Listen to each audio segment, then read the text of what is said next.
especially as the monsoon outlook and the impact of El Nino remain uncertain.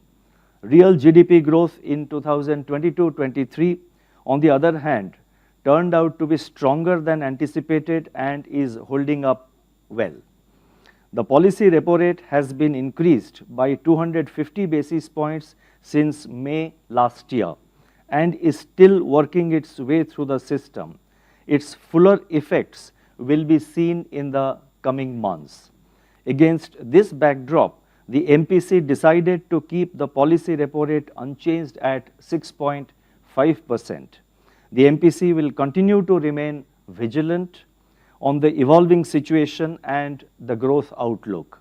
It will take further monetary policy actions promptly and appropriately as required to keep inflation expectations firmly anchored and bring down inflation to the target.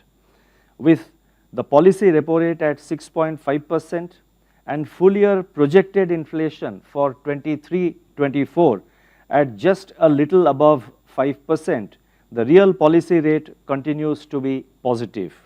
The average system liquidity, however, is still in surplus mode and could increase as rupees 2,000 banknotes get deposited in the banks.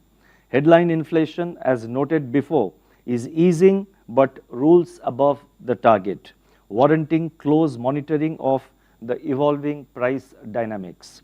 Taking all these factors into account, the Monetary Policy Committee decided to remain focused on withdrawal of accommodation to ensure that inflation progressively aligns with the target while supporting growth.